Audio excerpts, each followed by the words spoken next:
बाजले बधैया दुआरे पे। एक छोटी सी लोकगीत की प्रस्तुति है। कवि को संकेत करना पड़ा कैसे मास्टर साहब। अरे भारत देश रहले गुलाम मोरे बाबूजी, ये भारत देश रहले गुलाम मोरे बाबूजी, लिहले जनमवा धरती पे। भारत देश रहले गुलाम मोरे बाबूजी, लिहले जनमवा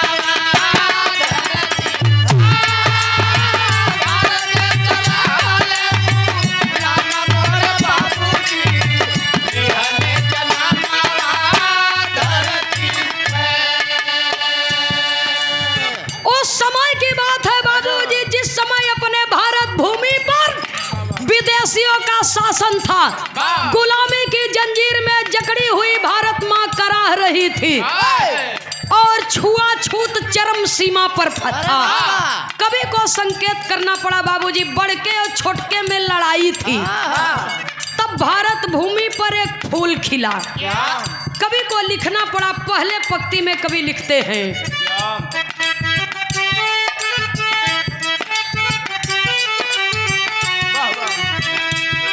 ए भैया सुना, हल्ला मत मचावे, बोलवावे के बाद बोलवाए दें, लेकिन बैठ जाए हुआ। 2 जने 4 जने पुरस्कार दे हैं। अगर इतना जने खड़ा हो कि हल्ला मचौआ, कार्यक्रम आप ही का है, हमारा नहीं है। नहीं, ये कहना है इन लोगों का कि बिरहा गाने दीजिए और इनाम जो है कि थोड़ी थोड़ी देर पर दीजिए। एक बैग आप लोग इनाम देते रहेंगे तो फिर कलाकार गाएंगे कैसे? हाँ, लेकिन एक बात जान ल, कोनो बात अच्छा लगत है, मौके का बात कुछ और होत है, और जब बीत जात है तो कुछ और हो जात है। हाँ, ये बदे सम्मान आपके क्षेत्र का है, प्रेम से आवा, इनाम दे द, नाम बुलवाई द, लेकिन हल्ला मत कर।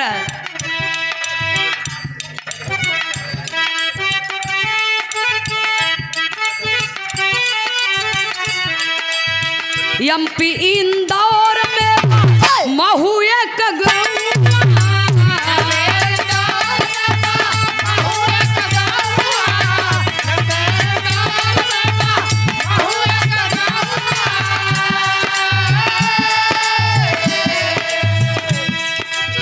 राम जी राव रहले पिताजी के नाम।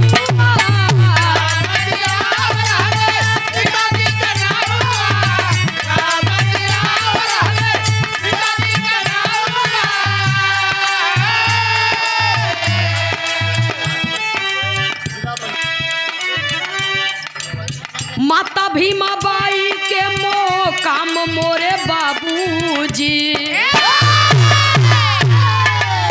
माता भीमा बाई के मोकाम मोरे बाबूजी, लिहले जनमवा धरती पे। माता भीमा बाई के मोकाम मोरे बाबूजी, लिहले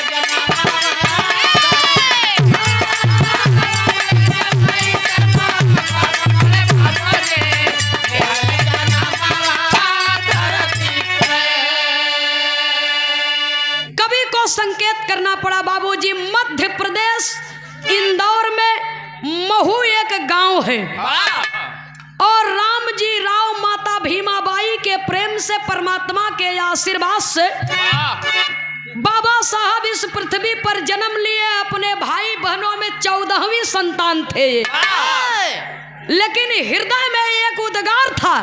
सुनने वाले श्रोता सज्जनों, कुछ ऐसी शक्तियां होती हैं जो इंसान के हृदय में होती हैं बाबूजी जन्म से ही, और उस पर यदि जोर दिया जाए, यदि बार बार प्रेरित किया जाए, तो वो शक्ति एक मिसाल के रूप में बाबूजी कायम हो जाती है। कवि को संकेत करना पड़ा, कहना है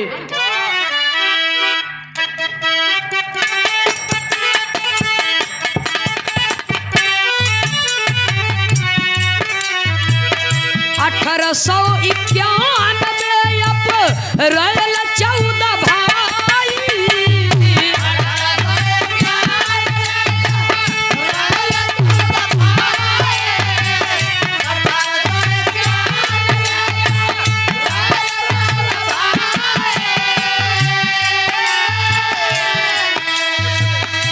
रहली गरीबी लेकिन कैले खूब पढ़ाई।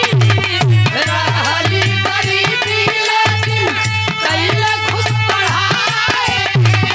रहली गरीबी लेकिन कैले खूब पढ़ाई। पत्नी रामाबाई के नाम मोर बाबूजी।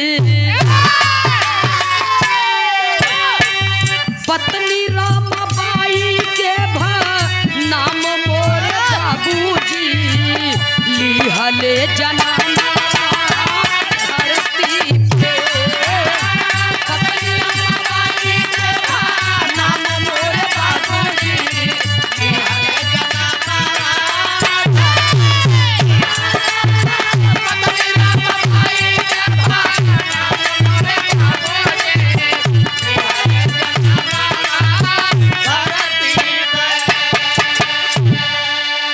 सुनने वाले श्रोता सज्जनों, कवि गीत के अंदर लिखते हैं क्या कि 1891 अप्रैल 14 भाई। ओम नमः शिवाय। तेज बोला श्रोता सज्जनों, 1891 14 अप्रैल का वो समय आया कि ऐसी महान विभूति ने जन्म लिया जिन्हें हमें और आपको जीने का राह बता दिया, चलने का, बोलने का, उठने का, बैठने का अधिकार दे दिया। इसलिए कवि लिखते हैं 1891 अप्रैल 14 भाई। रहली गरीबी लेकिन कैले खूब पढ़ाई। बाबा साहब B.R. अम्बेडकर साहब इस पृथ्वी पर जन्म लिए अपने जीवन को समाज के लिए, बाबूजी अपने जीवन को दलितों और पिछड़ों को अधिकार दिलाने के लिए समर्पित कर दिए।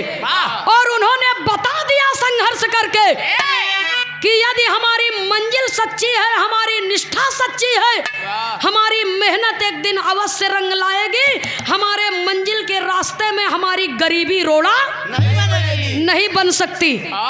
अभाव में भी प्रतिभाव का जन्म हो जाता है। सुनने वाले श्रोता सज्जनों, इसीलिए कहा गया है, हमारे बाबा कह रहे हैं, ये सच्चाई है कि अभाव में भी प्रतिभाव का जन्म होता है। बाबा साहब के जीवन से हमें सीख लेनी चाहिए। लिखा गया 1891 अप्रैल 14 भाई। रहली गरीबी लेकिन कैले खूब पढ़ाई। सुख दुख इंसान के जीवन में एक सिक्के के दो पहलू के तरह होता है। सुख और दुख आता जाता रहता है, लेकिन इसका मतलब ये नहीं है कि हम अपने लक्ष्य से भटक जाएं, हम अपने रास्ते से भटक जाएं। और जो मुसीबत में भी डट करके सामना करता है, उसी का नाम इतिहास के पन्नों में स्वर्ण अक्षरों से लिखा जाता है। घर जाता है अब जा भैया। आप लड़का घर जा रहा है। अगली लाइन में कैसे?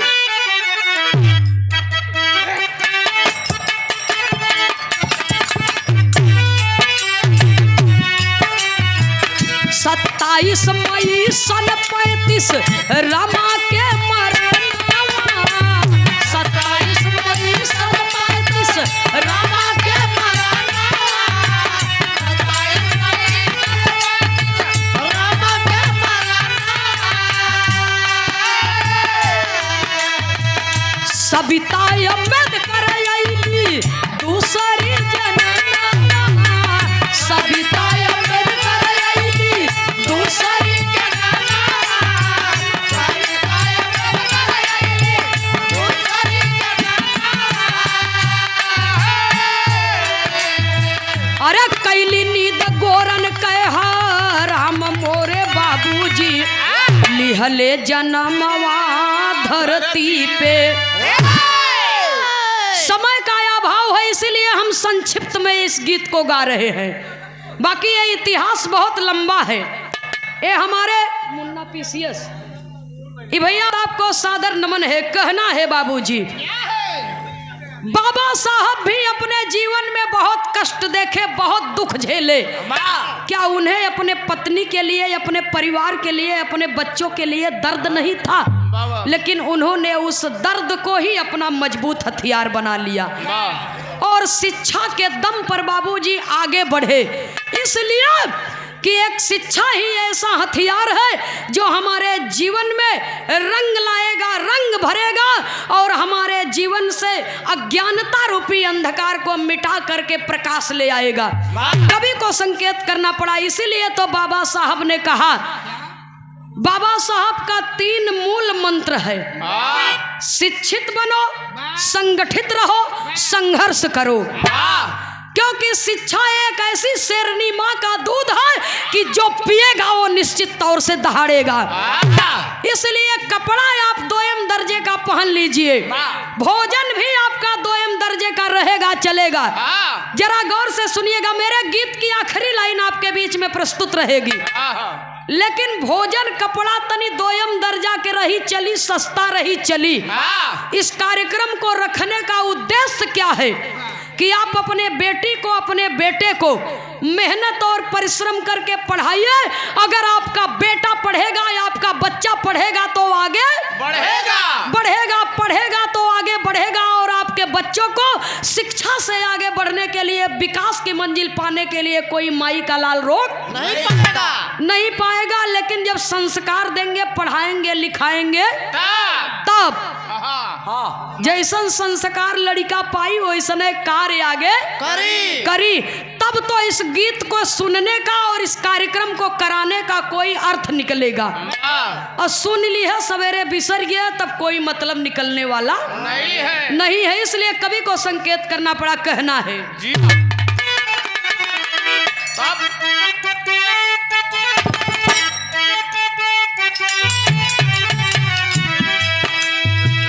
अरे 29 अगस्त सन 47 समिति के गठन,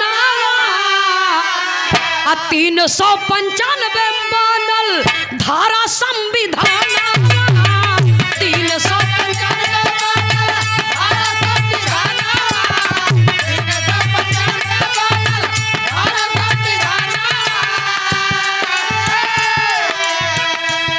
सुचिया के पाए गाम मोरे बाबूजी लिहले जन्मवा धरती पे।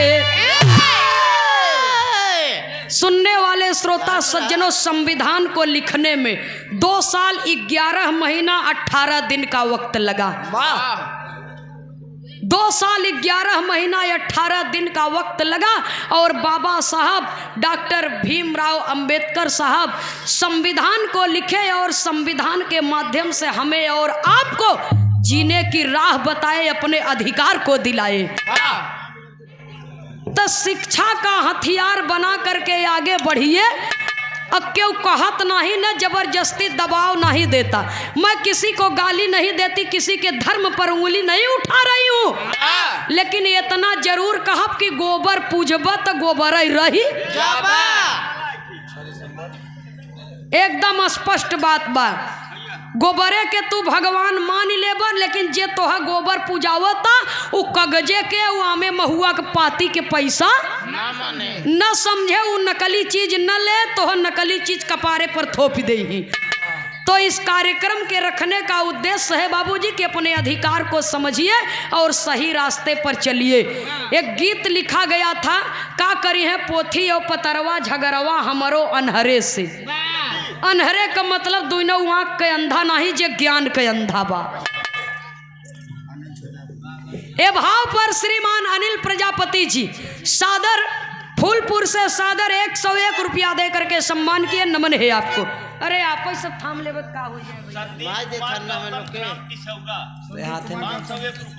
देश को पूरा कर लिए, लेकिन एक दिन ऐसा मनहूस समय आया जो हमारे भगवान को काल के गाल में लेकर के चला गया बाबूजी।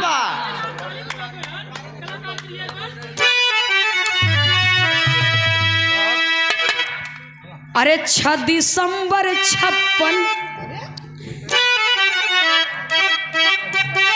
अरे 6 दिसंबर 56 ले राम मोरे बाबूजी लिहले जन्मवा धरती पे। आज हम उस महामानव का जन्मोत्सव मना रहे हैं। 1956 6 दिसंबर की ओ मनहूस घड़ी आई बाबूजी, जिन्होंने संविधान के रचयिता, दलितों के भगवान बाबा साहब को हम सबसे जुदा कर दिया और सदा सदा के लिए अलविदा हो गए। तो कवि को संकेत करना पड़ा, कहना है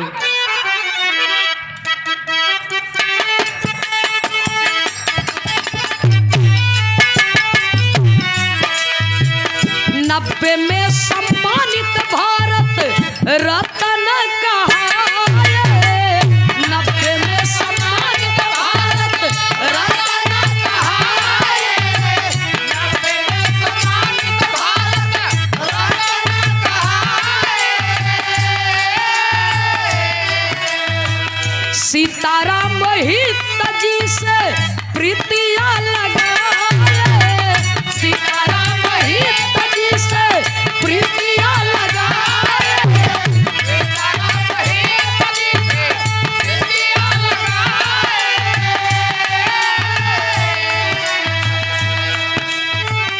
सुनने वाले श्रोता सज्जनों, 1956 6 दिसंबर को बाबा साहब हम सबको छोड़ करके अलविदा हो गए, क्योंकि ये शरीर मिली है, जन्म हुआ है तो मृत्यु एक न एक दिन अवश्य होगी। लेकिन 1990 में बाबा साहब को भारत रत्न की उपाधि दी गई। और किसी के जीवन का इतिहास सरल तरीके से नहीं बनता है। जीवन का इतिहास बनावे बदे इतिहास में स्वर्ण अक्षरों से नाम अंकित कराने के लिए जीवन में बहुत कष्ट उठाना पड़ता है बाबूजी, दुखों का सामना करना पड़ता है। और जो विपत्ति से घबराया नहीं, गरीबी से घबराया नहीं, मुसीबतों से घबराया नहीं, उसने अपने जीवन में महान कार्य कर दिया बाबूजी। और उन्हीं में से एक हैं पूज्य माननीय श्री बाबा साहब BR अम्बेडकर साहब, जिनका जन्मोत्सव हम और आप मना रहे हैं, जिन्हें भारत रत्न की उपाधि दी गई। तक कहे से और करे में बहुत बड़ा फर्क बा। खाली पूजा की है कुल काम न होए, रास्ता पर चलना पड़ेगा और समझना पड़ेगा कि हम क्या हैं। अपने आप के पहचान ही लेबा तो ये दुनिया में आपको पहचान हो जाई। कवि को संकेत करना पड़ा, कहना है खेमराज विजय के पैगाम मोरे बाबूजी। खेमराज विजय के पैगाम मोरे बाबूजी लिहले धरती पे। खेमराज विजय के पैगाम मोरे बाबूजी लिहले धरती।